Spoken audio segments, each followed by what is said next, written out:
listening to The Authenticity Show, where you get to eavesdrop on great conversations about health, creativity, and the quest for excellence. Your hosts are Carlos Casados and Satch Purcell. And we are back, baby. We took a little bit of a hiatus there. Our last episode was June 13th, and here we are late September 2022. The longest break we've ever taken, actually, since we started this show in December of 2016, if my memory serves me. But it was really great to get back in the saddle, record another great conversation. This episode is about forgiveness, which is super important, and actually surprisingly complex. There's a lot to unpack, and Carlos and Satch, true to form, have a lot of wisdom to offer. So here we go.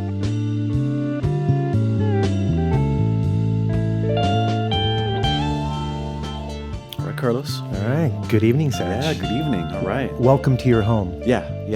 Welcome to my home, too. Mm-hmm. Yeah. This is so cool because this is the first episode that we've recorded in a couple of months, 2-3 months, right? It's been quite a while, since we've done an episode.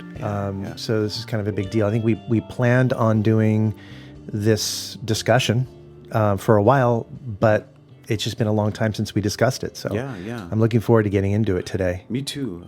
podcasters have lives too. Yeah. And so we took a little sabbatical, a little hiatus, and we're back at it. And the topic tonight is forgiveness. This is the forgiveness episode. And you and I had discussed doing this topic, I think on a late night, hike. Mm-hmm. And we've been planning to do this for a really long time, and we haven't really talked about it much. No. So we'll just see what your thoughts are, and we'll see what my thoughts are, and see how the ingredients mix. Perfect. There was a quote, I don't even know who originally said it, but darkness isn't driven out by darkness. It's driven out by light. Mm-hmm. Yeah. And for me, the idea of forgiveness is really misunderstood topic. I have misunderstood it in the past, and I've had many a discussion where I feel that the initial few minutes of the discussion is me possibly managing the fact that there is a big misunderstanding before we even begin. It's almost like you mentioned the word forgiveness, and people have so many preconceptions about that that it takes a little while to really get into the nitty-gritty, which is why I'm glad we're getting into this tonight, because there are a lot of elements to this discussion which I've had on a personal level. I've had it in discussion with myself schizophrenically, and I've had lots of conversations with this about this concept with clients who have gone through something that would necessitate forgiveness. Yeah. I think the other thing with forgiveness is kind of, talking a little bit about the confusions and things that you were referring to, is there are a lot of cliches, a lot of sayings that come along with any topic that's like forgiveness. And I think that as time goes by, those cliches, those phrases, once upon a time, they had wisdom coming out of the scenario that generated them. Somebody had an insight, and it was really meaningful at that time. There was a purpose for the insight that they had that led to the phrase, the saying, And as time goes by, as those things get handed down to other generations, it's sort of kind of an empty shell of what the phrase once was. Mm-hmm. And it's nice for us to have a discussion like this, because we can sometimes either recapture the magic in some of those phrases, those sayings about a topic like forgiveness, or sometimes we might decide that we need to look at it differently. Maybe it's time to look at it differently. Maybe the pendulum needs to swing a different direction, a little farther, So this will be enlightening for both of us. When you're talking about phrases that, catchphrases, things like that, I think of turn the other cheek. That's the first thing that pops into my mind, as you're saying that. Turn the other cheek, This is a popular concept from, Christianity. It's from the New Testament. And Christians are generally raised to believe that that's what you're supposed to do. You're supposed to forgive, practice forgiveness, brotherly love, etc. Yeah. And when someone wrongs you, offer them the other cheek. That's something that can easily be misunderstood. Agreed. Easily Yeah. misunderstood. Yeah. And if we don't get into it to talk about it, I don't think people will spend the time really thinking about what it means for them. They'll just sort of repeat it or reject it without any kind of second look. And I think even the things that you're going to ultimately reject are sometimes worthy of sifting through to see what might be valuable in that. Yeah, for sure. And I know as soon as you mention that one, we're not saying it's not good. You're not saying it's not valuable, but it needs to be seen with fresh eyes. So let's take a look. Yeah, that sounds good. And why that would even be important, and I guess for me, from my why I'm drawn to talk about it most, is that I've gone through a journey in my own life of figuring out what it actually means to me to forgive.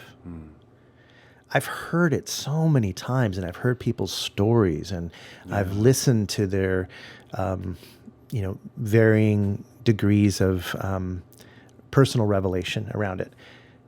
But for me, to be able to forgive someone, a lot has to happen first. It's not like as simple as just saying, I forgive that person. That is a word, it's a phrase that I'm saying, which may or may not involve my emotion. It may not involve levels of belief and identity in that statement. I can say something and not realize that I'm saying it from a shallow place within me. Or I could realize that and dive deeper and ask myself, do I really forgive that person? The idea of forgiveness that I was taught was kind of framed like you're in this position where you're taking a high road and you are dispensing this forgiveness to someone who's wronged you. And you're doing that because of who you are. You are a Christian. You are a good person. You are saved. You are one of the chosen few that and these other people are ignorant. So therefore, when they err, it's because of their ignorance. So just forgive them, kind of thing. Yeah. And that sounds, on the surface, it sounds like kind of positive. It sounds benign, heroic even. But if you ask yourself, do I feel the feeling of actual forgiveness inside of me? You have to actually know what forgiveness is in the first place. Yeah. Just saying, I forgive you, it's kind of like giving someone a pass. It's like saying, whatever debt you owe me, you don't owe me. Right. There's a version of it where, like, if there's a fire and we need to put the fire out, we actually have to throw water on it to put it out. But if we just say water, water, water, water, water, the fire doesn't go out. And so I think sometimes saying, tell him you forgive him, something like that happens. And it's just like saying water when we're trying to put out a fire. There's a lot more to it. There is a feeling that we could call forgiveness in the forgiver and the forgivee. There are feelings involved. There are commitments involved.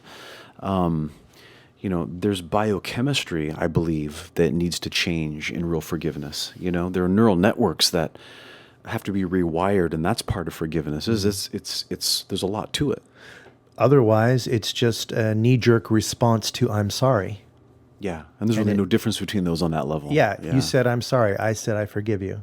Or it's okay. Yeah. Don't worry about it. It's no problem. Yeah, and I think a lot of those... That may not be genuine. It may not be authentic to say that. Yeah, and those phrases that we state openly like that in a situation, often, I would say usually, started in childhood when somebody else is telling us something like, okay, now say you're sorry, right? Now tell them it's okay.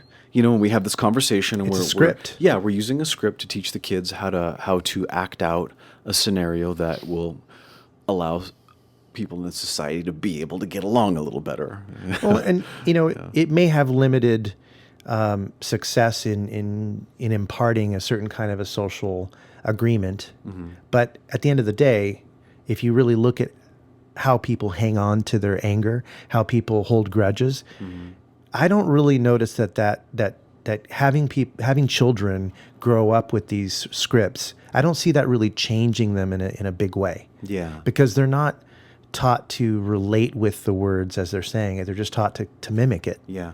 And quite often, the state of mind and state of emotion that the kid is in when they're told to say those things is not usually congruent with the feelings that we are thinking would be more ideal when you're saying something like that. You know, maybe one child is angry. Maybe one child is angry when he's told to say, "I forgive you." Mm-hmm. Well, then now they're in a state of anger, right? Is anger really the state you're supposed to be in when forgiveness occurs? You know? No. Yeah. It's not. It's in conflict with it. Mm-hmm. And these are all about conflicts. You know, you have a conflict with somebody, and we don't have any real issue with a quick social nicety. If someone does something minor and you say, "Oh, I'm sorry. Oh, don't worry about it. I forgive you." Yeah. If it's small. But what I'm really talking about here, and I think the main focus is when you really have a serious slight, something that feels like it wounded you emotionally, there's trauma, that kind of thing. How do you forgive someone who goes to that level of damage, that level of insult, injury, assault? Yeah. You know, how do you forgive that? Yeah. I believe there's a structure. I feel like I've uncovered, most, if not all, of the structure of what is necessary and why it's necessary. Yeah. Oh, that's great. That's great. I can't wait to get into your structure because I love it when you come up with these kinds of things to share. You know, it does help to have a methodology. Yeah, for these kinds of things. Otherwise, you suffer. Yeah, you do. And speaking of suffering, I'll share kind of my view. This is a picture that I guess I use this when I think of people being in a state where forgiveness is a topic that is coming up. And it kind of goes like this.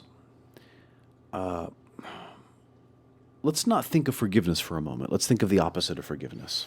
And we could come up with different words, but Holding a grudge or something. holding a grudge. A person has been wronged, or at least perceived that they've been wronged somehow. Something has occurred that has affected how that person feels. Let's say I have been wronged somehow, and I have negative feelings about it. Let's just keep it simple and just go with anger. Okay? Let's say a lot of anger swells up in me because of some wrong that I believe has happened to me. So in that state, I think it's really, really helpful to look at that situation as just being a buildup of energy, right? So suppose we build a dam, and that dam is holding back, millions of tons of water, and there's a lot of potential energy in the water behind that dam. And when somebody wrongs us and we feel negative emotions about that, we are blocking our own energy with ourself. We are creating a dam. But what is the purpose of a dam?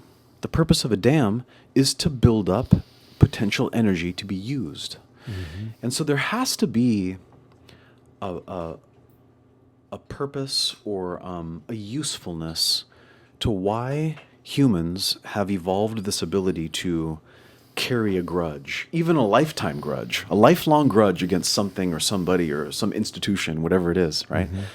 There's got to be some value to it. And I agree. I suspect that the value is that potential energy builds up so that we can use it to do something about it. Now, one option is we build up this tremendous energy so that we can discharge it maybe in defense, of ourselves. Maybe we discharge that energy in offense, punching somebody in the head, or taking a bat to their car, or finally having the courage to call a lawyer, or whatever it might be. Sometimes it takes energy to do those things because those things are difficult to do most of the time. However, we also can understand that when energy builds up, when we dam our own energy to build up, to be used, it implies that we are supposed to discharge that energy, and we can discharge it either consciously in a productive way, or we can allow it to build up to the point where it starts to crack the dam. It starts to create floods. It could harm ourselves. It could harm innocent people. You know, think about what happens if a dam breaks when it's not supposed to. The lives that can be lost, the millions of dollars of damage that it can cause, you know, the floods. So it's a good analogy. So somebody wrongs us. We block our energy. It builds up. We have to see it for what it is. It is potential energy. Now we can get into how do we want to use that energy, you know? And anytime energy is discharged, like when electricity builds up and is discharged, right? That's power. That's powerful. But what's unique about it is the process of forgiving is one option of a way that we can discharge that built-up energy. And what fascinates me about it is oftentimes the image that we get when we think of forgiveness is that we are powerful. I'm going to be the bigger man, and I'm going to bestow this special thing on somebody else. I forgive thee, right? And there's this forgiveness that happens, right? But I feel pretty humbled when I remember that when energy discharges from one source to another, that is an act of giving up power. It's not an act of being powerful. When lightning strikes, it's not the sky that's being powerful. It's giving up its power, right? When the dam breaks, the dam isn't being powerful, it's being vulnerable. You know, it's the giving up of the power. And so I find it useful to think of forgiveness as this power has built up, and it is an act of giving up power. Yeah. I'm not more powerful than the person I'm forgiving. You know what I mean? I'm losing my power, and I'm losing it on purpose because that power was probably going to cause damage, you know? Yeah, and one of the purposes, I think, in holding on to things, I think, is an attempt to protect you in the future, to take into account what you've experienced and remind you that you don't want to have that ever happen again. Yeah. And that's a very primitive way of handling it, but there are obviously other ways you can handle it, more sophisticated ways you can handle it. But that is one way to handle it, is to just remember how much it sucked and feel like you're holding a grudge and hate that person and you know, revisualize what they did to you every so often so you can stay angry at them. And and you maybe that energy causes you to train a little harder, practice a little more. Yeah, be prepared next time. Yeah. You know, and we know, after having experienced that and tried it other ways, we know that we begin to know that is a very primitive way of handling things. There are more sophisticated ways that would honor the original intent, but would lead to better downstream results. Yeah. You know, because obviously the downstream results of holding a grudge is that you're holding the grudge. Yeah. And if you're holding the grudge, it's affecting you, not that other person. So that's, you know, where the expression forgiveness is for me, not for them, kind of comes into play because, yes, it is maybe some small advantage to that other person if you forgive them. Yeah. In some cases, it could be a big advantage for them if they really care about you. Yeah. But in the case of someone not caring much about you, it doesn't do much. However, for you, it does stop you from holding the grudge. You're no longer holding that toxic energy inside you. It's not welling up. And you have the opportunity to fill yourself up with something else. Yeah, it's hard to hold on to anything. I mean, imagine if I handed you a pencil and said, hey, Carlos, I need you to hold this pencil all day, okay? In fact, could you hold this pencil all week? A lot of work. It's a nuisance, right? Like, I don't want to hold this pencil. You know, a grudge is much harder to hold on to than a pencil. Yeah, agreed. Takes a lot of practice, too. I think that when people say they've forgiven, I get a lot of this. I forgave them already. You know, they're talking about kind of going through a certain level of letting go, a certain level. It's not the whole self that's let go. It's like some element of the way they're thinking about it, the way they're framing it in their mind.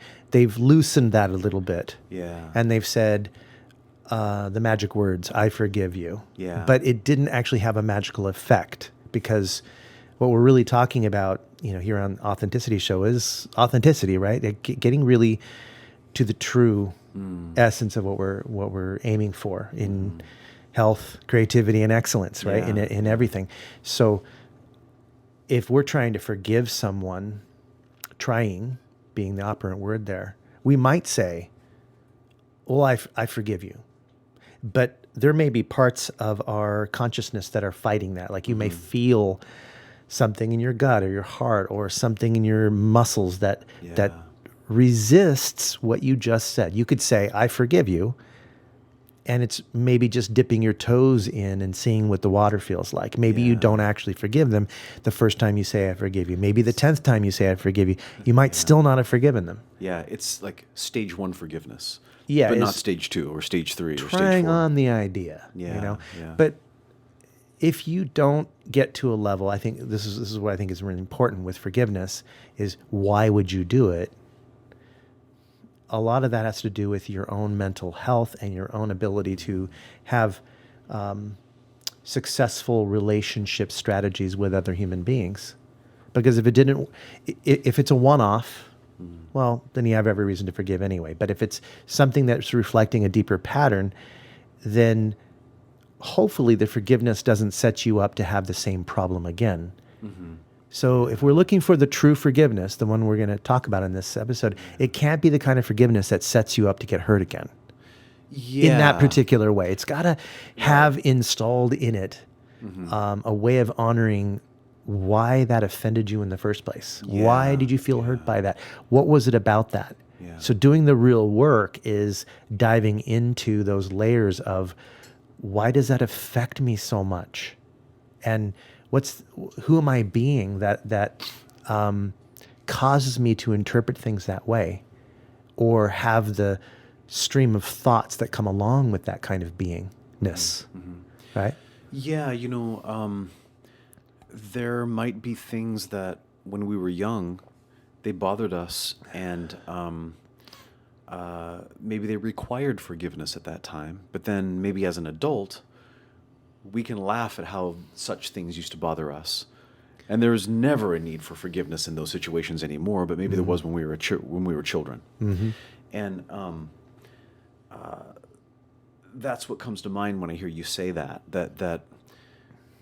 there's this thing called forgiveness. If we do it effectively and we do it skillfully, then as time goes by, we should reach a point, or we can reach a point where such things don't bother us. So there is no need for forgiveness, at least on one person's part. Yeah. And so it's a skill that needs to develop and grow and get better. Definitely. I'll just share a personal anecdote.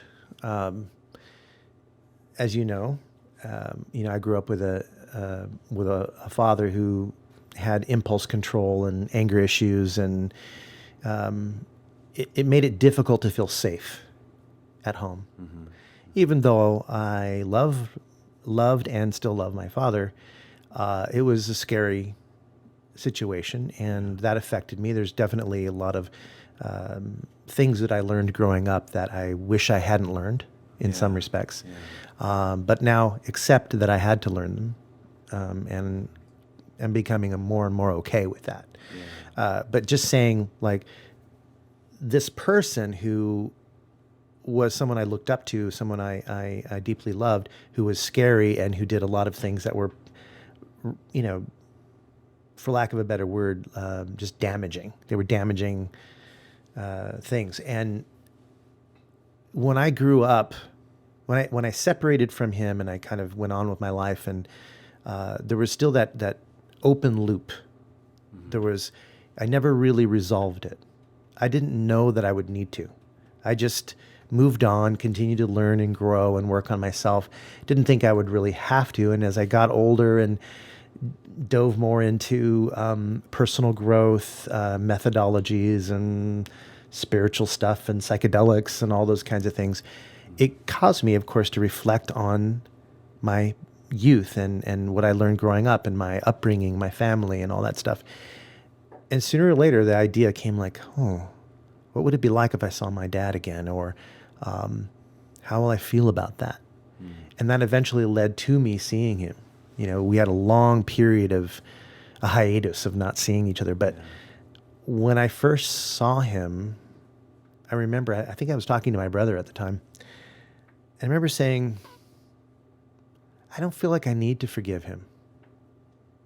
For some reason, this feeling of needing to forgive or having a grudge about him and how he treated me and how he treated everyone, it was like it was just not there. And I was searching deeply. I'm like, where is that? I don't feel the need to forgive him because I don't feel this presence of a wound anymore. It's almost like what I started to recognize was that I just accepted that he, you know, at the time, he is the way he is. Now he's passed on. He's no longer alive. He died a year ago.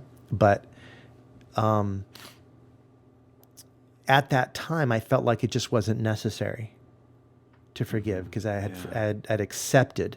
So I think that sometimes a big step or a big landmark that we hit with someone who affected us in a major way negatively is the ability to accept what happened and accept who you were being in that role as you were being hurt, and to accept that other person as a person who was suffering from an incredible ignorance. In his case, mental illness, reality distortion, delusions, right? Narcissism, etc. But by accepting that, it allowed me also to filter out and make myself feel secure. That I didn't need to worry about becoming him.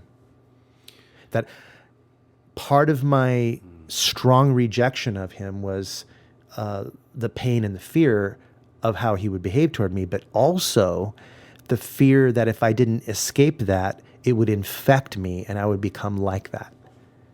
So the acceptance part was a major part in me dealing with the mirror of who he was as a contrasting experience in this world. He's a strong contrast, and it was mirroring back to me places inside of me that I was resisting, that I was afraid to see, and that was a portion of my fear. But when I looked a little deeper into it and processed a little further, it became clear to me that I'm not going to be him at all. I'm my own man. I've chosen my own path, and I don't even feel drawn to those same things. And so that acceptance was there, and it wasn't until I spent, because I had reconnected with him, I started spending more time with him. Too much time with him, in fact, and I started to become, irritated, frustrated with him, annoyed, aggravated, and that's when it brought back this idea that I still have some healing to do here. I still have not completely clarified inside of my own being what this relationship needs to be for me, and where I need to be inside of my own poise, my own psyche when I'm dealing with him. Sounds like there were things in your experience that still needed to be dealt with, but maybe it wasn't forgiveness that was required. Well, or some aspects of him, or I think I had done some things that were absolutely beyond the scope of what just forgiveness was, but definitely forgiveness was a portion of it, because where this really came to a head was at a time in my life that I was dealing with a lot of other life stressors, and I was notified that he was dying, and my first reaction to that was, fuck off. I don't want to deal with this. Are you kidding me? I've got so much going on. I'm feeling awful. I don't want to go and deal with my dad, who I haven't seen in a couple years. And, oh, great. It's like, good timing, Dad. Go ahead and die now. It's like I was annoyed that he was even dying in that moment. It's not his fault. But it was like in that moment, that was just the instinctual feeling of like, fuck off. Do you know what I mean? Yeah, Like, I totally, just didn't want to deal with this. Yeah. It's the last thing I wanted to deal with, because it was forcing me to confront my own indecision about my father. I see. Okay.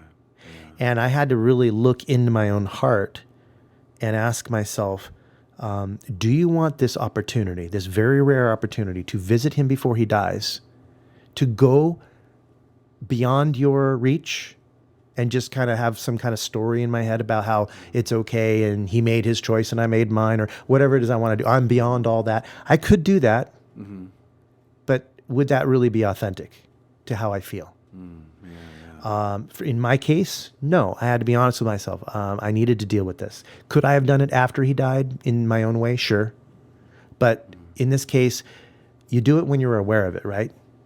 You see something that's in front of you that needs to be handled, you just handle it. So right there, it was so clear to me, I have to go visit my dad. And I did. I went and visited him. And that is when I started to really enjoy the benefit of what would come from a forgiveness, a deep forgiveness.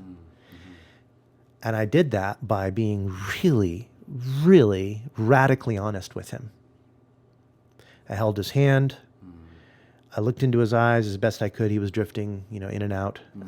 I would get his attention, and I found the words inside of me to speak authentically to him about how I actually felt, how I felt about him, who I've become, what I needed or didn't need from him from now on, what I appreciated about him, and what I didn't appreciate about him.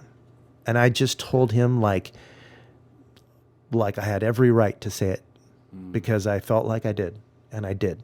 And I spoke those words, and I was in tears. I was, kind of speaking through my own tears, breathing, taking time to say it to him.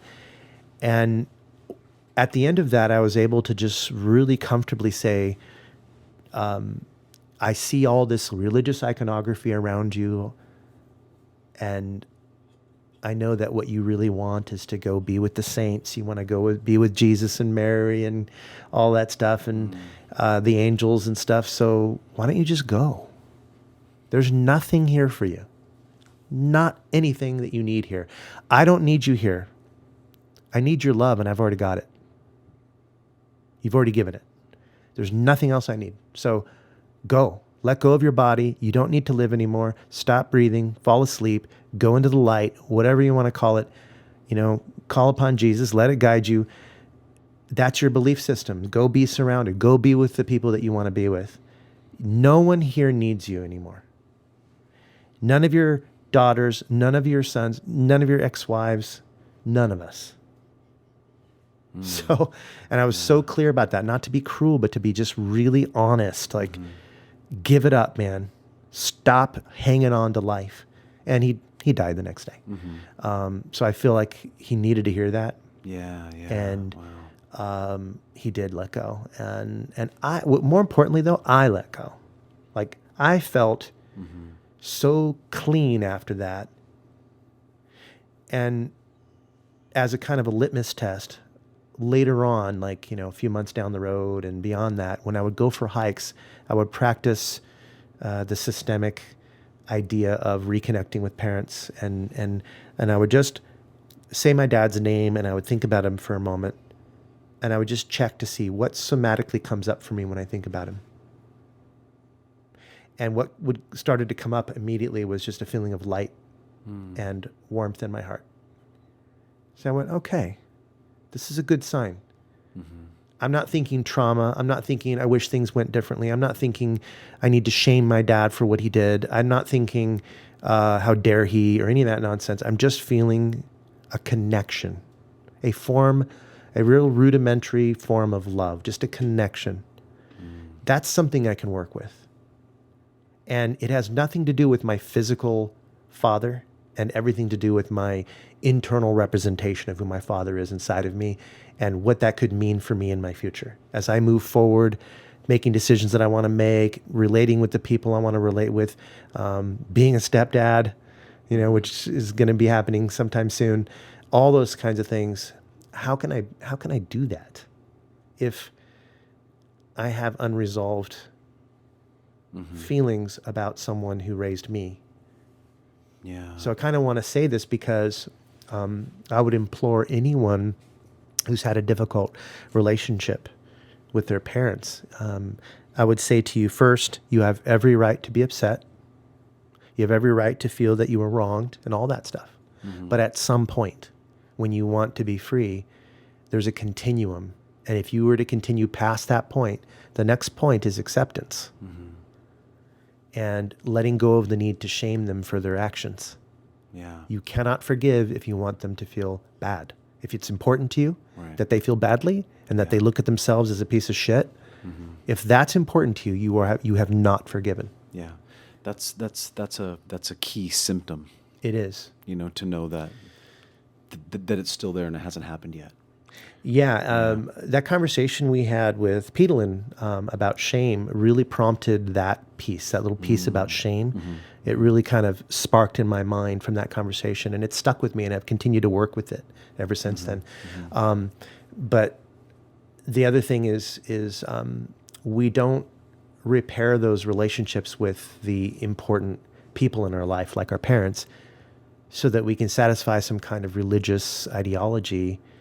Preferably, we would do those things so that we can feel empowered again, so we can free ourselves of the fetters that have been preventing us from being our full self. And if we don't have that cleaned up, if we haven't done a little work on that, then it's hard to have the mother and father that exists inside of you shining as brightly as it could.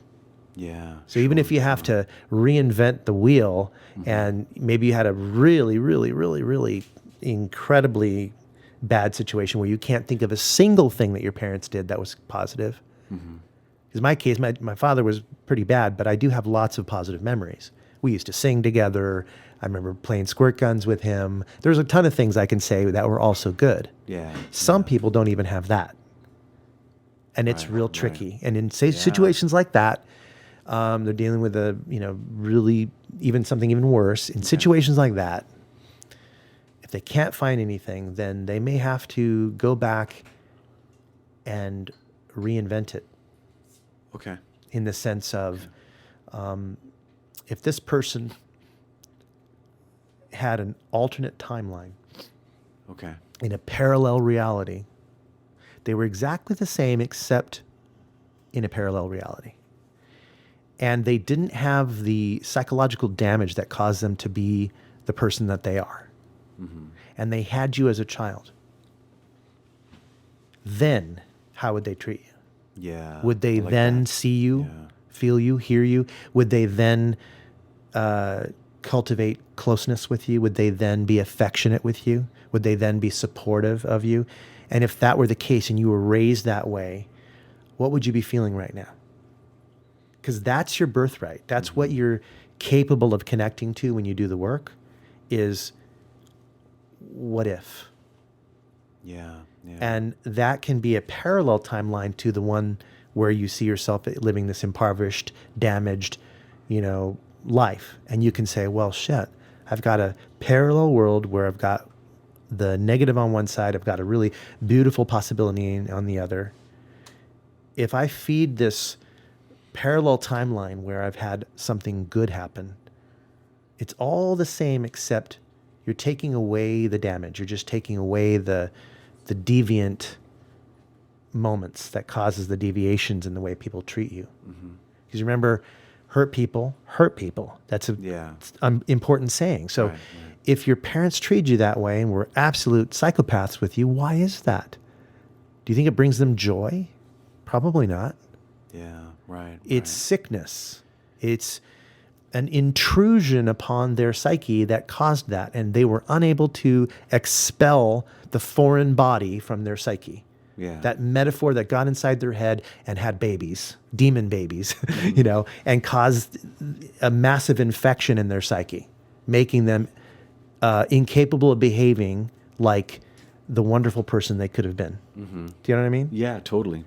Yeah. And so if you can tap into the idea that that person is more than their alcoholism, is more than their sexual abuse, is more than, et cetera, then you say, well, who are they really? Underneath, they're a consciousness of some kind. Is that consciousness inherently evil? Not from my perspective. I've never seen pure evil. I've seen people who were stuck in ignorance and stubbornly stuck in ignorance, which is my pet peeve. And I've seen people do terrifying and selfish and brutal, violent things. But is that pure evil? I don't think so.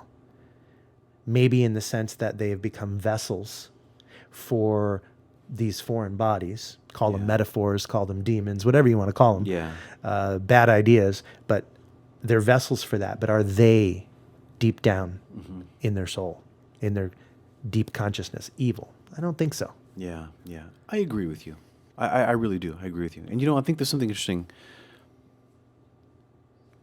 Something about what you said. If somebody had, maybe a parent who really, they couldn't find anything good, right? And then you started talking about, imagine this parallel timeline. If a parent treats us poorly, we know they're treating us poorly. How do we know that it's poor? Right. Because we genetically, inherently as beings, already know what the right way is. How do we know that? Because it's already inside of us. We know what a loving parent feels like. So if a loving, somebody might say, I don't know what it's like to feel the love from a parent. But you know that you didn't feel the love from the parent. You're upset about it. So what are you comparing that to? Something that's in you that you already know. You must have an idea. It is there. It might be hard to uncover. It might be hard to uncover. It it's also there. might be just a kernel. Yeah. And that's why I encourage people in the particularly troublesome cases of folks that I've worked with that have a hard time, and they say things like that, like, I don't have a single memory of any moment of kindness or time I laughed with my dad or mom. And I don't disbelieve them. That could very well be true. But I do ask them, if I could, with their permission, can I please challenge that a little bit? It could be that you've overlooked it. It could be that you've been so hurt and stuck in the story of your hurt that you're not actually seeing it. So what you've done is essentially you've deleted those few times that it did happen. And I always ask them, hey, forgive me for pushing on this a little bit, but I just want to make sure that you've turned over all the rocks and looked in all the corners to make sure that you've really done that. And if not, we'll deal with it. If you really don't find anything, that's okay. And sometimes they don't find it there, then they call me up later, or they text me later, or tell me in the next session, after I left, I know I said I didn't, but there actually was this one time. And then they tell me a story. And that's after we had already uncovered all the rocks and looked in all the corners and lifted the rugs, and there was nothing. But because it started a seed of an idea, in their off time when they walked away from the problem, exited the session and went about their business, it gave their brain a break, and their brain worked on it unconsciously, and then it gave them an image like, oh my gosh, I remember this one time.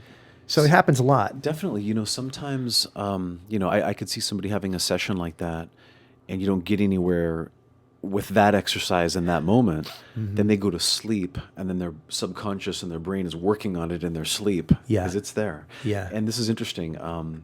We have a wonderful mutual friend who just finished a Vipassana meditation course. That's right. And I read his Facebook post about it. And there's something he was sharing in his experience that I remember. And I had forgotten about this until I read his report about how during the whole course he started remembering things from childhood, interactions with people that he hadn't thought about in years and years and years. And I remember that same thing happening to me during Vipassana. I started to remember people and situations and scenarios that I thought, if I wasn't doing this course, I probably never, ever, ever would have thought about that again for the rest of my life until I died and it was gone. Right? That's neat. So there's a lot more there that than you has realize. been stored. We don't often know what we've seen because what we've seen and what we retain from what we've seen or what we can easily recall are not the same thing. So true. We're exposed to millions of bits of data per second, but what the hell? I mean, do you remember all those individual, Yeah. data bits. I don't. Yeah. We have filters Definitely that not. prevent that from happening, so we don't get Definitely. overwhelmed by it. Definitely. In Yeah. you know, I really like this saying. I don't think it's 100% true. It's like dead on every single time, but I like this saying because it helps me to reflect. And it's if I'm in pain, I'm in error. Again, it's not to blame the victim or any of that nonsense, not to be taken that way, but just to be taken as, have you considered that? Have you taken some time? If you're in pain, you could be in error in thought, error in behavior, something inside of you needs to be polished on that mirror. There's some reason why you're feeling that pain. Yeah. Yeah. So I just kind of wonder whenever when that pops into my mind. Yeah. I'll reflect and say, the things I'm complaining about, how am I participating in the creation of the scenarios where that occurs? Because I'm a participant for sure. What you said reminds me a little bit of that concept that Esther Hicks teaches, that about the idea of an emotional guidance system. Yeah. Yeah. So that if I'm feeling some kind of misery, pain, anger, whatever it might be, that there is another way to look at it, which is your deepest self that knows is trying to give you positive and negative reinforcement. And if I think about something and now I feel anger about it or sadness about it, that discomfort is me saying, stop thinking about that. Then if I think of something that's wonderful and joyous and fills me full of energy, that's the emotional guidance system saying, good job. I'm rewarding you for thinking about this thing that is good for you. Oh, and you're thinking about the thing that's painful for you again? Well, I'm gonna, I hate to use the word punish, but I'm gonna kind of punish you a little bit for misusing your memory or going down that pathway. Now, that's not to say that we should not view those things. There's something there too. But this indicating. is at least a neat thing to reinforce this idea. If you're in pain, then you're in error. Right? It's an indicator. Yeah, And we need to look at both ends of the polarity. If we don't, then we're having a pretty incomplete point of view. I mean, and that brings me to a practice, a spiritual practice that I learned originally from a person who did their Huna training in Hawaii, from this what's his name? I'm trying to remember the teacher's name. Hugh Len? Hugh Len, yes. Yeah. I can't remember the how to pronounce his last name, but yeah, it's Hugh Len, Dr. Hugh Len. Of course, he wrote the book Zero Limits and all that stuff, or No Limits. Is it Zero Limits or No Limits? I think it's Zero Limits. Yeah. Anyway, point is, there is a process that isn't his. It's just his version of it, but it's an ancient Hawaiian or Polynesian practice, and it's called Ho'oponopono. And Ho'oponopono means to be right with everything. Okay. That means the universe. Okay. So pono means good. Like, how you doing? Pono. It's like a good. Okay.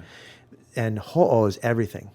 So if you're ho'oponopono, you're totally good. Yeah, it's all everything. good. It's all good. It's all good. It's all good. Yeah, it's pretty much what it is.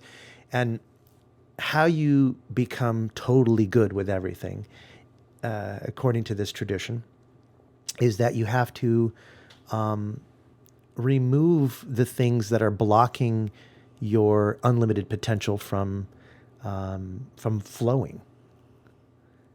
And one of the major things that stops the unlimited potential from flowing, aka blocking your light, is this concept they have of the black bag that has these black bags inside. There's in your unconscious, there are these black bags of negative experiences. So the unihipili, which is that fun word, right, means like the deep unconscious mind that is capable of connecting and intuiting and reflecting and all this kind of stuff. Within that are these stored negative experiences. So when you were abused or when you were beaten, insulted, any of these things, it creates. We store those experiences in this unconscious mind, the inihipili, as these black bags of experience. And we hold on to them because we don't know what to do with them. In some ways, we feel like we identify with the pain, we identify with that experience. We have to hold on to it so we'll remember not to experience that again or whatever. And then you stop responding to the world in a free and improvisational, intuitive way because you're blocked. So you're now blocked by these black bags, which contain all the data, all the details, all your preconceptions, all the judgments that you've held around it.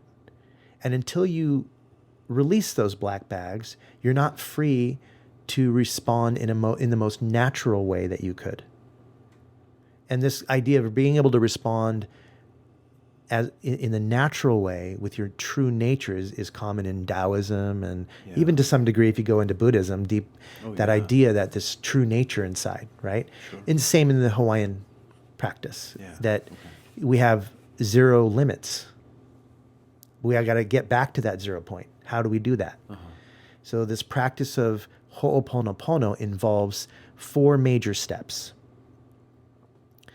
And before that first step, really the 5th step, the overarching step, is taking responsibility for the direction of your life and what's been going on in yourself and your consciousness, your words, your actions, you know. And if you can take responsibility, then you have the power to do these 4 steps. Okay. First step is to say, please forgive me. So I'm sorry, but I prefer to say, please forgive me. Okay. The second step is to say, I forgive you. The third step is to say, thank you. And the fourth step is just to say, I love you. Yeah. When you say, please forgive me, you can absolutely say, please forgive me to someone who harmed you. What? Because there's something in the way you've interacted with that person that has caused this event to take place. And so what you're looking for is, even if you don't know what it is, if there's anything I may have done without my own awareness that may have contributed to making me a target, to being the convenient person for you to be the perpetrator upon, you know, to get into this drama of victim and perpetrator. If we take responsibility for one part of that, even we may not be consciously aware of how we did that. Or maybe it was just pure ignorance. We just didn't know what we were doing and we stumbled into that person who stabbed us or whatever. However extreme the example be, there is an energetic component to please forgive me. There's also the element inside of you that could potentially feel upset that you made the mistake of believing that person, trusting that person, being vulnerable to that person. So you're still going to need to say, please forgive me. Because there are underlying components to how you relate with that person that are invisible. And it's what allows them the possibility to hurt you. No one can hurt you if you're never vulnerable. Yeah. That isn't to say being vulnerable is bad or that it's your fault. No way. Nothing's your fault. Everything's your responsibility. That kind of thing. Yeah. Nothing's your fault. Everything's your responsibility. If you're aware of it, if it comes into your view, if it's on your path, then in some way, shape, or form, you have to accept that there's a kind of a destiny or some kind of a link between you and that event or that thing or that person that causes you to be linked on a subatomic level, if you want to put it that way. Yeah. Like two particles entangled. Unless you deal with your part of the polarity and say, please forgive me, with a wholehearted sincerity, you won't have dug deep enough to actually receive the forgiveness or give the forgiveness. Yeah. I'm getting this kind of interesting image as you're describing this of anytime you watch a show about ancient times where there's kings and queens and all that. What is somebody who's not the king, who needs to say something to the king? Maybe the king's a little out of line, and somebody needs to, advise the king on something. How do they approach the king? Forgive me, Your Highness. Forgive me, Your Highness. May I suggest? Yes. There's the relationship is not equal. Yeah. The king has more power. Mm-hmm. It's not an equal relationship. But we still need to be able to correct the king. We do. We do. And that's a great example. Because if you do that practice and you then want to say, I forgive you, you will have been already on the other end of that. So you're kind of entering into it after having asked for forgiveness. And some people will hear what I'm saying, and I have no doubt that there will be some people who think, what the hell are you talking about? Why on earth would you want to do that? And that's an awful thing. And I could never ask for forgiveness of that son of a bitch or whatever it is. Yeah. If you're one of those people, I just wanted to say you're not alone. That's an understandable place to be in. It's a very understandable place to be in. I just ask that you remain open enough to continue the discussion and think about it. Think about where we're going with this, because there's more to it than just that. And if at the end of the day you do this practice and you become healed, are you going to complain that you're healed? Probably not. Yeah. So you could just sort of suspend your disbelief for a little bit and just say, well, he might be full of shit. He might be wrong about that. Yeah. But I could entertain it as a thought experiment. Right. I could actually do the practice with hopes that it could do something or awaken an understanding in me. And see what happens. And what you're asking somebody to this is just the beginning of it. And what you're asking the person in the beginning of this process to do is consistent with what we talked about earlier. That viewing power, seeing something powerful happen, begins with the process of letting power go. To discharge that energy does involve releasing the power that we have. Right. And what does that more than going to the one who wronged you and starting with, forgive me. Right. It begins the process of creating movement in a system that is stagnant. When a system is stagnant, movement needs to occur. Well, something's got to start the movement. Yeah. I could be the thing that starts the movement. You could be the thing that starts the movement. That's the key, is that you're getting movement. So the feeling of personal power can sometimes get confused with the kind of power over others feeling. So there are times when we become clever and we say something really big and we're loud and we feel really powerful and clever in that moment. But that's not really the kind of personal power I'm talking about. There's a kind of a power that comes from being really centered, poised, and humble. And when you're like, forgive me, Your Honor, forgive me, Your Majesty, that kind of thing where you're being stately and you're being very, very in control of yourself, and you're doing things for the right reasons, and you're utilizing your strategy, your intuition, your emotional intelligence, and everything else. I've never felt so powerful as those moments when I was able to have insights and speak those insights in a humble way. Sure. Yeah. With acknowledgement that other person is wise. So it can have a very interesting effect on you to begin the practice of saying, please forgive me. And then asking yourself, what do I need to be forgiven for? Is there anything? And if there were something, what would it be? It can be tricky, especially if you're not used to doing this kind of work. It's a lot easier for those of us who are naturally more introspective we tend to find fault in ourselves all the time. Some people, it's kind of just really on the surface. Well, they wronged me. That's it. I didn't do anything to deserve that. And on a certain level of thinking, that's correct.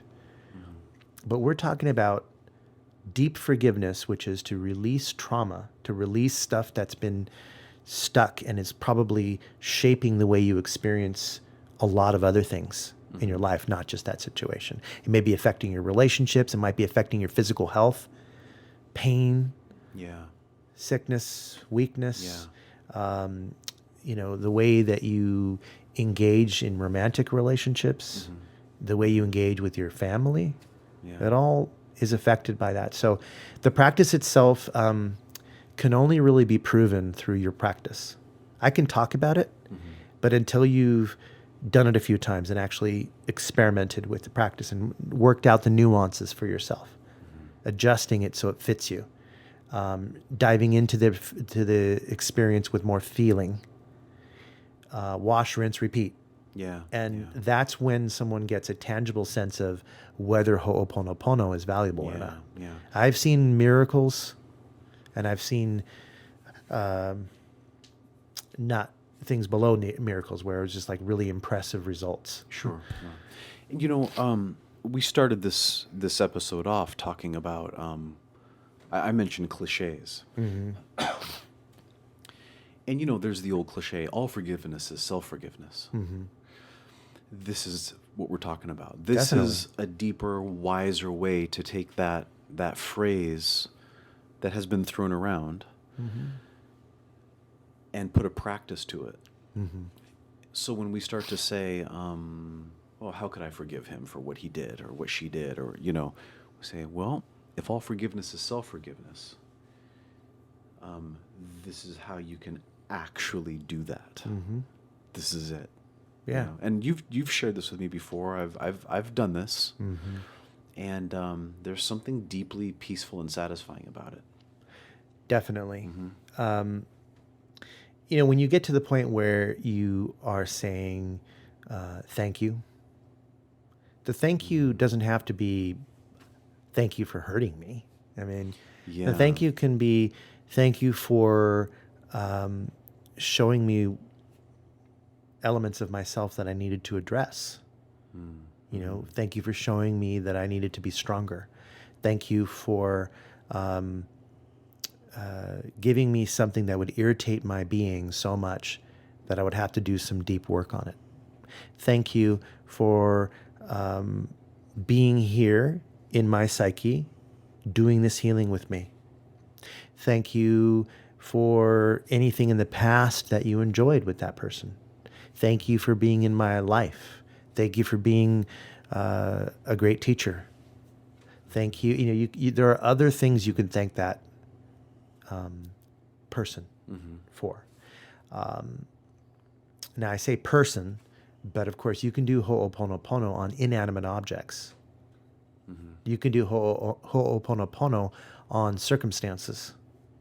You can do Ho'oponopono on illnesses, like what are they called? Irretractable. Is that the word I'm looking for? Intractable. Thank you. Yeah, intractable diseases and things like that. You can do it on ignorance. That's a good one. You just treat the element of ignorance that you are thinking about as a living thing, because in the Hawaiian view, to my understanding, everything is animate. Objects are animate. Rocks are animate. And so therefore you treat them as living things. So if you have a certain kind of ignorance that's been a stumbling block, you can sit there and kind of just picture that in front of you and take responsibility for why it's in your life and say, please forgive me, ignorance. I'm sure that if you're like any other kind of energy in the universe, you want to keep transforming and moving along. And I've got you stuck in my consciousness. That's not fair. You're stuck. Please forgive me for having to go through this whole process right now, because otherwise you'd already be free. I'm holding on to you. Please forgive me for the ways I've blamed you, for the problems in my life. Please forgive me for not getting it quick enough. Please forgive me. And I forgive you for all of the ways in which you've prevented me from shining. I forgive you for all the ways in which you've caused me pain and you've caused me to cause other people pain. Please, I forgive you for being so difficult to master. You know, I forgive you for blocking my vision, my hearing, my feelings. I forgive you for getting in the way of my enlightenment. And thank you for revealing yourself to me. Thank you for giving me a focus. Thank you for giving me a practice to do that would potentially help me to move forward. Thank you for not being all pervasive in every area of my life and only being in the areas where you exist. Thank you for moving on. And I love you. Why I love you? How can I love the person who hurts me? How can I love this thing that is vexing me? Well, because love is a state. It's a state that is an active state and a passive state. It's a neurological experience. It's not one thing. It's many things. It's a verb, right? I can love on many different levels. I can love very broadly and very specifically. So why would I not be able to love the problem if I know that the problem itself needs love in order to release? If I know that by loving, I'm in a resourceful state rather than an unresourceful state, and the problem always relates to being unresourceful, why would I not want to love that thing? To truly heal it, to truly get at the roots of where that problem may have found its dirty hooks, and got its hooks in us, right? Do I not need to go through the layers of how it has affected me? The forgiveness part, the gratitude part, and finally the love part, because without the love part, there's nothing to connect us. Love is this intangible thing that many of us feel, that when we surrender to it, it allows us to open up to the possibility that we're all connected. Like there's romantic love, which is very personal. But when you get into more expanded forms of love, like agape love or just, the love of nature, sense of awe and wonder for the universe, you start to expand beyond the limitations of an individual. You start to feel as though the ego boundaries are dissolving. So you're in a bigger place. And isn't the problem itself the result of being in a smaller place? Yeah. So it makes sense that you would then take that next step and go to a bigger place. Because the whole idea is to bring resources to the problem that was lacking the resources. Yeah. So that's why this process is a valuable process, and why it works pretty consistently is because it follows those patterns to take us into a place where we have something we can do with that thing that seemed immovable, unchangeable, stuck. Right. It's an option that wasn't previously seen. Yes. Things occur to you that never would have occurred to you. Could you, just for the sake of anybody listening, quickly go through the steps again? Absolutely. So we take responsibility for anything that is vexing us or troubling us, or any person or situation, knowing that it is there to reveal itself so that we can do something about it. It is the data that we have about it, so all the ideas, beliefs, and so on that we have about it that kind of locks it in place. You can think quantum superpositions here, like quantum physics.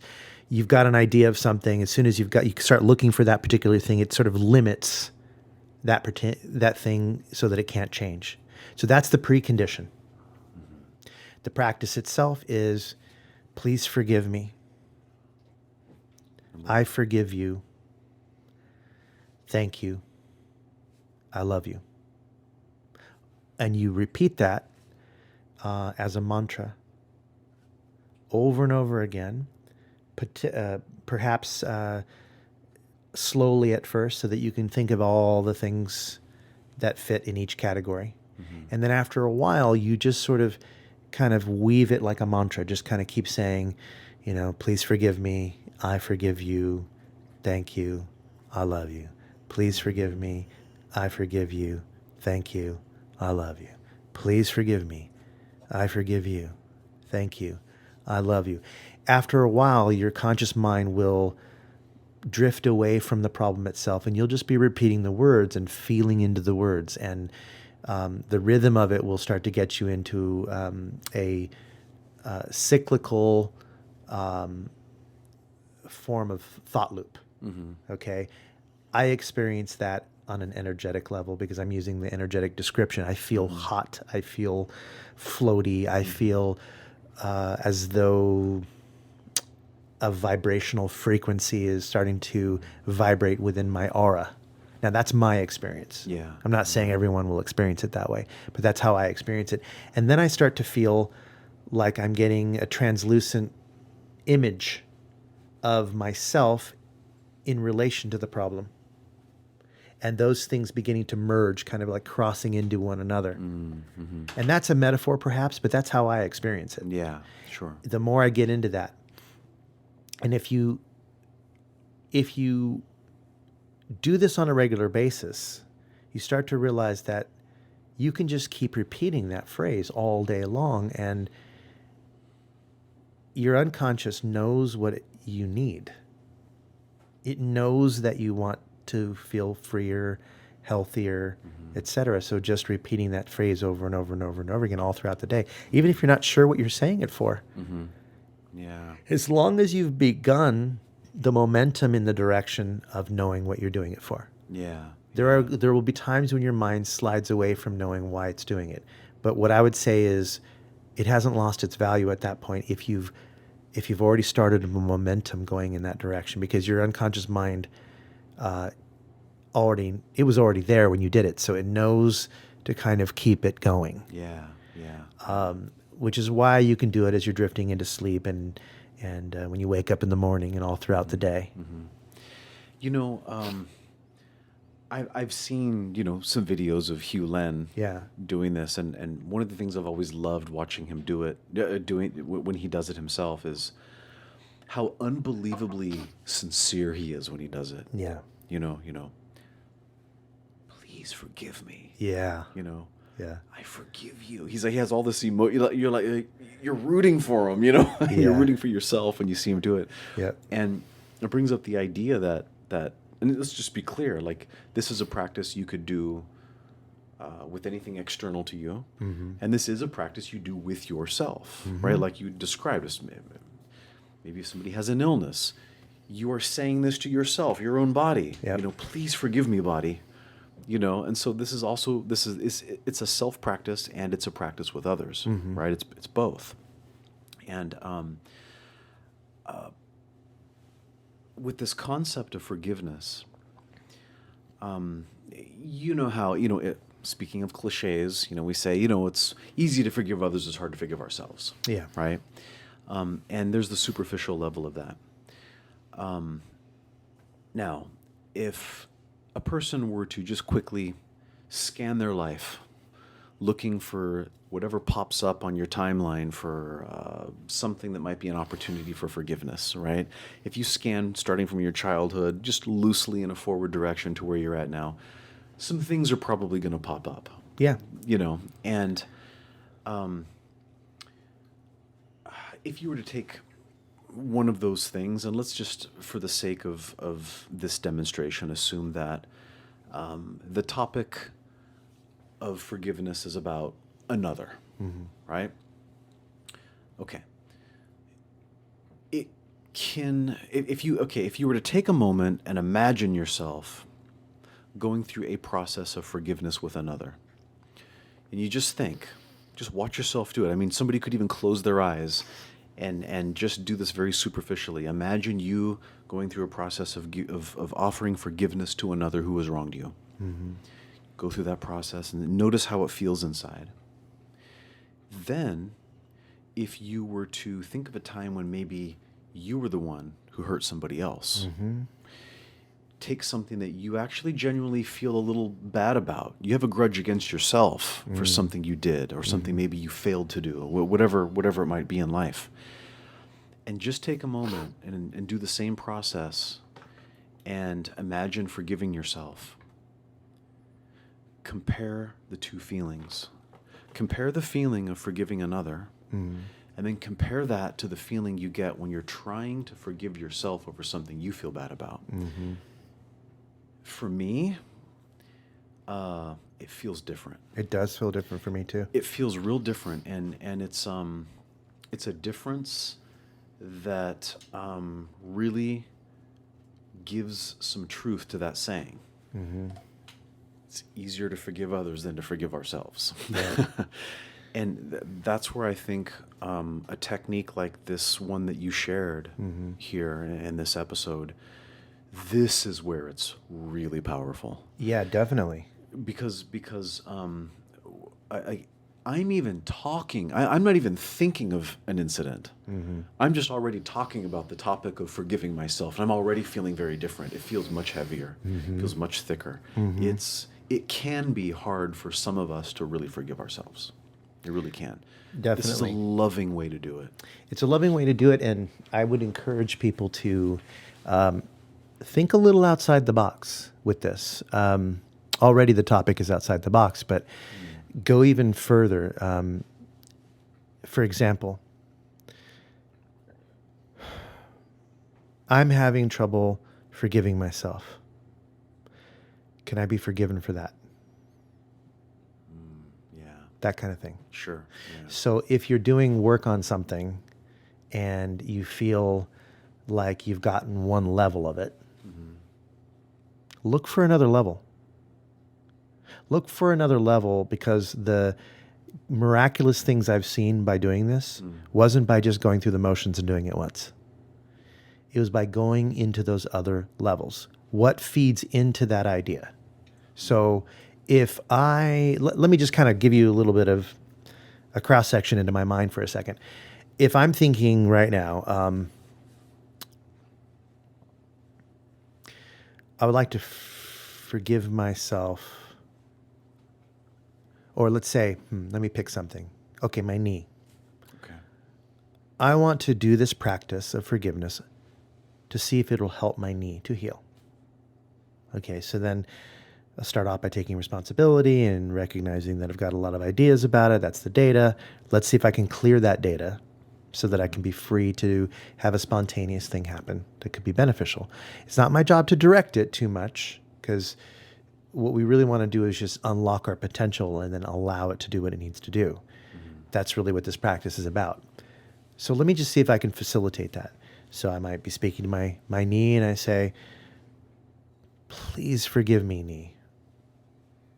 I hurt you. I was unmindful, and I slipped on that morning on the deck, and it twisted really bad. And I'm really genuinely sorry for that pain that I gave you. Then say, I go through that process, and I forgive you for preventing me from working out and going on runs, and I forgive you for the fear that you gave me that I would never be able to run again. I forgive you for, being a difficulty, so I couldn't have the fun that I wanted to have. I forgive you for contributing to my bad mood, etc. Yeah. And then I say, all right, thank you. Thank you for everything you're doing to heal. I know it's not easy. Thank you for making me aware of you and helping me to build faith in myself and my practice, etc. And I love you because you need love. And without love, you don't heal. And I love you because you're my knee. And I love you because you're bringing my awareness to you. And I love you because you've supported me all this time before that. And I love you because, and I go on that path. So that's one path of that. Yeah, yeah. It's not done. Because then I have to ask myself, were there any errors in my thinking that made that possible? How is it possible that at a time in my life when I was in some of the best shape of my life, I was doing really, really good, that I just slipped and twisted it? Just like that, an accident, quote unquote. But was there a precondition that created that? I have to say there probably was. There had to be. My stress levels through the roof, me thinking I can just keep going with that stress level and not ever stop and still myself and become really mindful. It was after the first rains. That deck was slippery. I was wearing shoes that didn't have good grip. I didn't know that. I was just kind of in a hurry. Yeah. But what was that about? Why was I in a hurry? Because I didn't prepare. Yeah. So what was involved in allowing me to be distracted from being prepared? I'm not blaming myself, mind you. I want to be clear. Yeah. I'm looking for possible contributors to the problem. Yeah. I'm going to do Ho'oponopono on the contributors that I discover in my introspection. Mm-hmm. And I'm going to do the whole process again, as if I'm talking directly to that part of my ignorance, that part that allowed that. Mm-hmm. And I'll keep doing that. I'll do Ho'oponopono on why I've been frustrated and not found the right kind of healing method. Or if I'm about to see someone who's a healer, maybe I do Ho'oponopono on the idea that this person can truly help me, and getting rid of anything that might be blocking that. Mm-hmm. So it doesn't have to end with just the linear first level kind of approach. You can dig down and try to ask yourself, why is that even, what allows for that to be? And then through this process of exploration, you start to see, wow, there are a lot of ways that I was responsible or could have been responsible. Yeah. And you begin to see more of the picture, more of the story. You notice the preconditions and have something you can do about it. Absolutely. Yeah. If you're having conflict with another human being who matters to you, you can do just the Ho'oponopono on that particular interaction, and things will probably get better. Mm-hmm. Things will heal. You'll feel more resilient and more capable of having a discussion with them and being more relaxed in that discussion and potentially putting out the signals that causes them to feel more relaxed and so on. Mm-hmm. But you could also go deeper. Mm-hmm. Yeah. You could ask yourself, is this little perceived slight that happened between us, the argument, does this match any other pattern that's going on in my life? Could I do Ho'oponopono on that? Mm-hmm. Yeah. What was the conditions under which I felt irritable, short, tired? What was it? Do I need to do Ho'oponopono also on that? Or is there a feeling of lackluster about you and that other person that has started to develop? You need to do Ho'oponopono on whatever it is that's covering that shine, so it doesn't seem lackluster and it begins to feel shiny again. Mm-hmm. That may not be directly related to the conflict that you had, but it might be indirectly related. So Ho'oponopono is a deep dive if you do it with if you use Ho'oponopono to its fullest capacity. Mm-hmm. You do it to go deep, not to have just a shallow one-level linear interaction. It's done as a full-on spiritual practice. It's a deep practice, so it's meant to be done. I can see it becoming an all-the-time thing. Yeah, and all the time overall attitude. Hugh Len says, "I'm just here to clean. That's all I do is clean." Yeah. It's funny. My job. You just said that, and I was just thinking of the analogy of cleaning your house. You can tidy up. Yeah. You can shampoo the carpets. Mm-hmm. You can power wash the exterior. I mean, you can go all in. Yeah. So it just never stops. Yes, and especially for stubborn problems that aren't going away, it's worthwhile. Mm-hmm. If nothing else, than to put you in a place where you're at more peace with it. Yeah. And don't we all want to feel more at peace with things? Yeah. I do. Sign me up. Yeah. So I feel that it's valuable for that.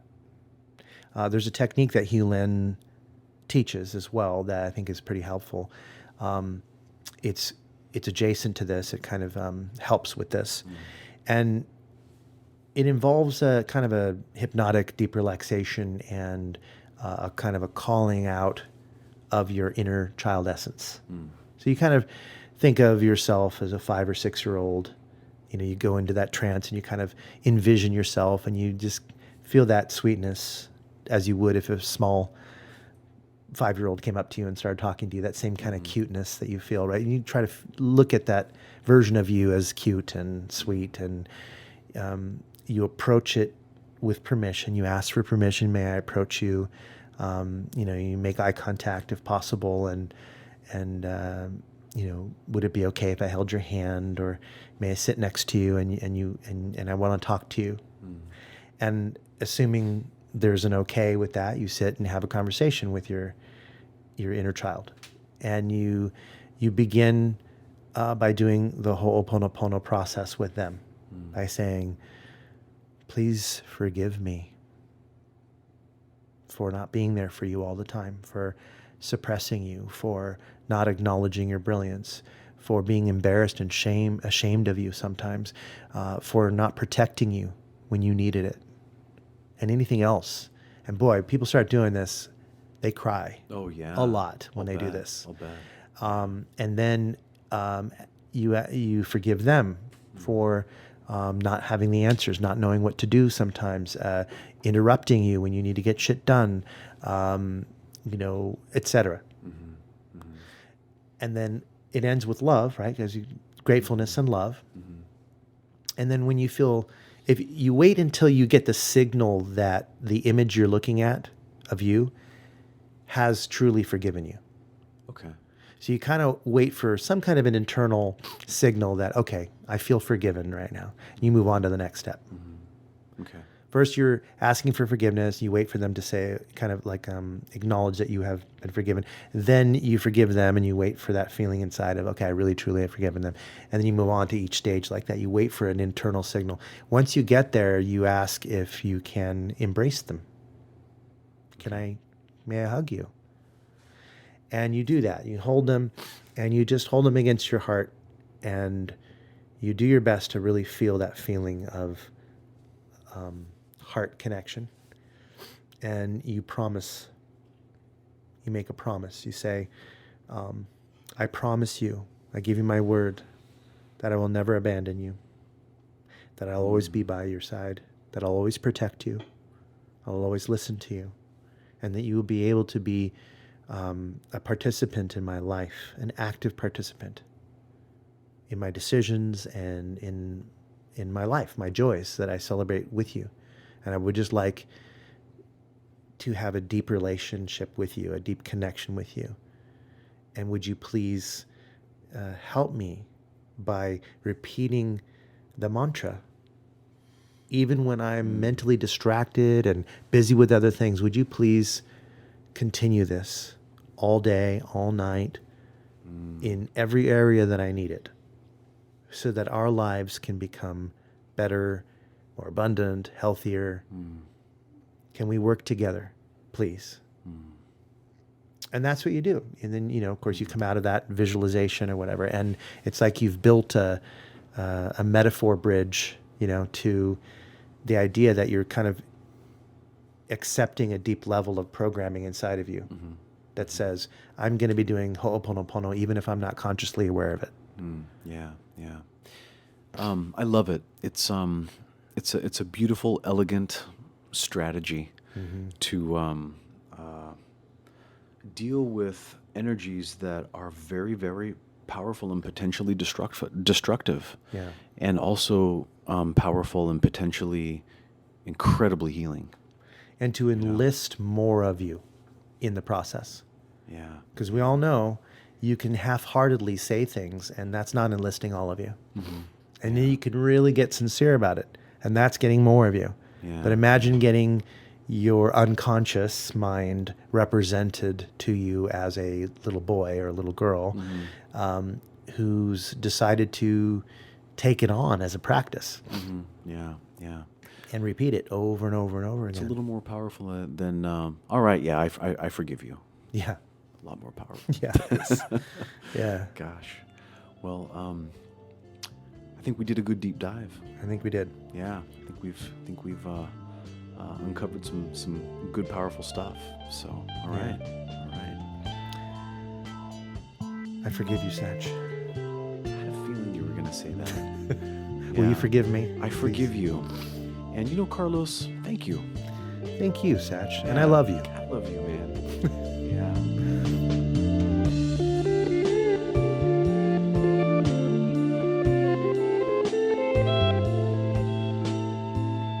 You've been listening to The Authenticity Show with your hosts, Carlos Casados and Satch Purcell. My name is Oliver Althoen. I produce the show. I also wrote our theme song, which you're listening to right now. And I would like to thank you for listening, and I hope you have an authentic day.